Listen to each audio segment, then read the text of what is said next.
Hi guys, today we're gonna read Sweet Dream, Curious George by Mernat and H.A. Reis.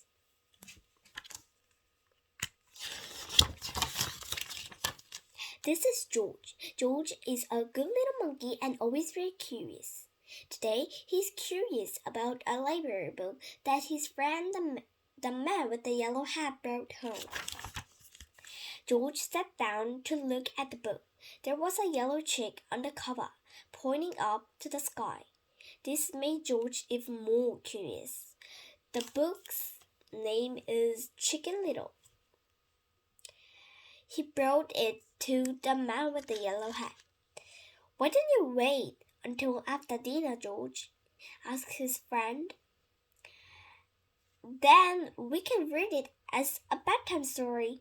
George wanted to read the book, but he's feeling hungry, and dinner did smell delicious.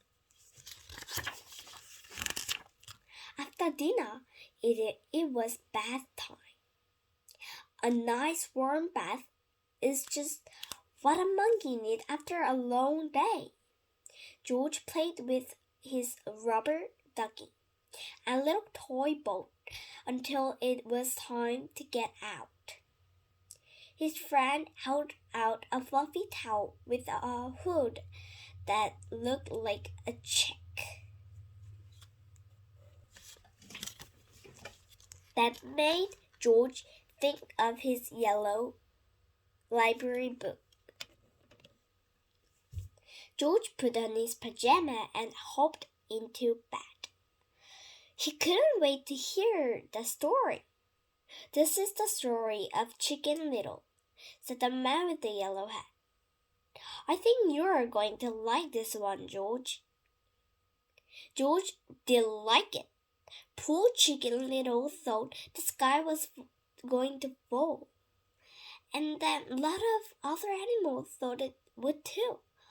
Thank goodness the sky didn't actually fall. Little Monkey liked a happy endings. It seemed like the perfect bedtime story.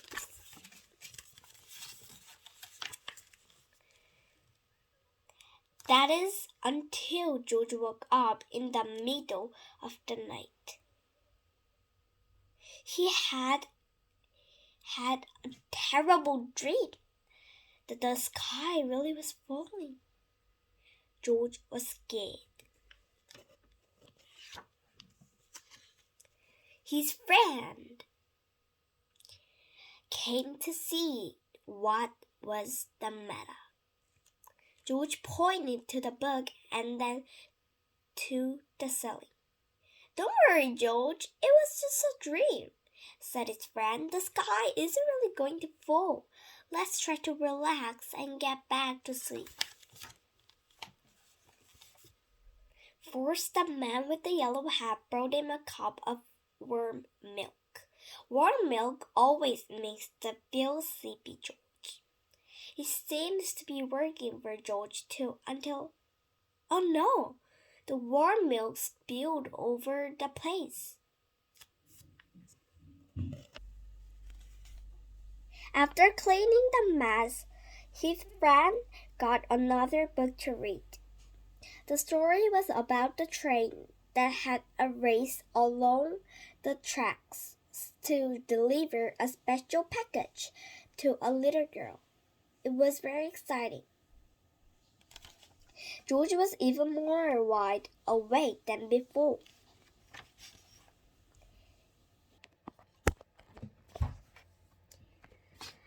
"Maybe a song will help," said the man with the yellow hat. "Lie down in bed and I'll sing to you." George tried to rest. He really did, but the song was too pretty catchy.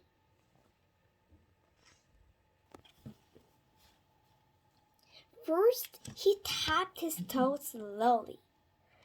Then, his whole body wanted to dance. He needs to sleep, but he's dancing. He got up and bounced on the bed. Said his friend. I wish I knew why you can't sleep tonight. George stopped dancing. He pulled out the book Chicken Little and then pointed to the ceiling again, frowning.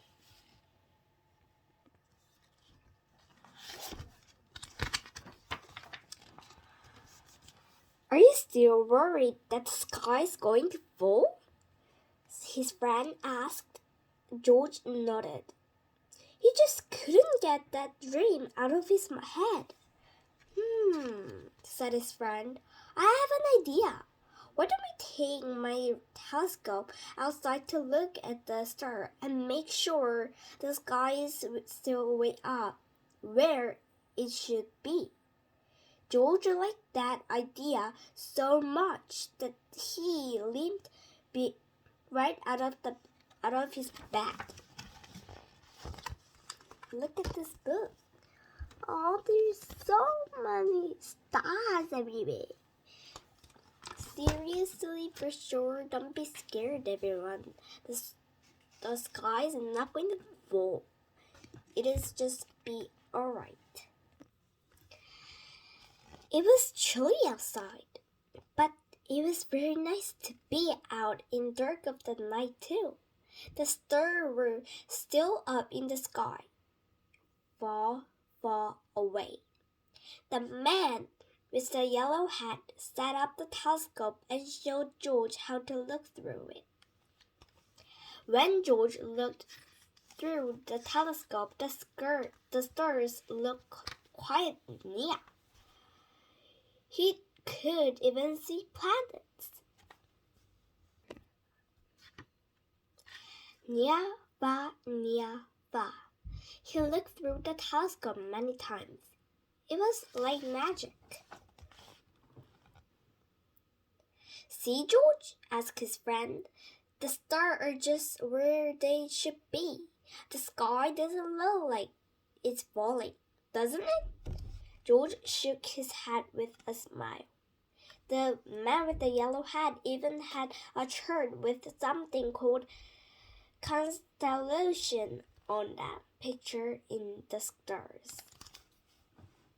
George loved looking for the constellations so much that he completely forgot about his bad dream. Lion! But it was so late. George yawned.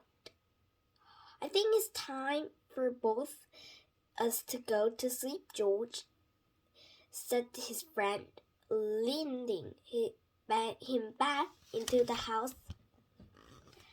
By the time he got back to George's room, he was very tired. His friend gave him a hug and tucked him in tightly. Good night, George, said the man with the yellow hat as he was about to close the door. I hope you have happy dreams. George cuddled the teddy bear for a minute and then started to fret again. Just a teensy bit. The sky was falling. He hopped out of the bed and opened the curtain so that he could see the star and the sky, right where they should be. As the starlight streamed into his bedroom, George snuggled back down deep into the blanket and fell asleep. Sweet dreams, George. The end. What is this book about? This book is about that George have a bad dream about the sky is falling because he read a Chicken Little book. But everyone, the sky is actually not falling. Okay? So don't be scared. Bye everyone.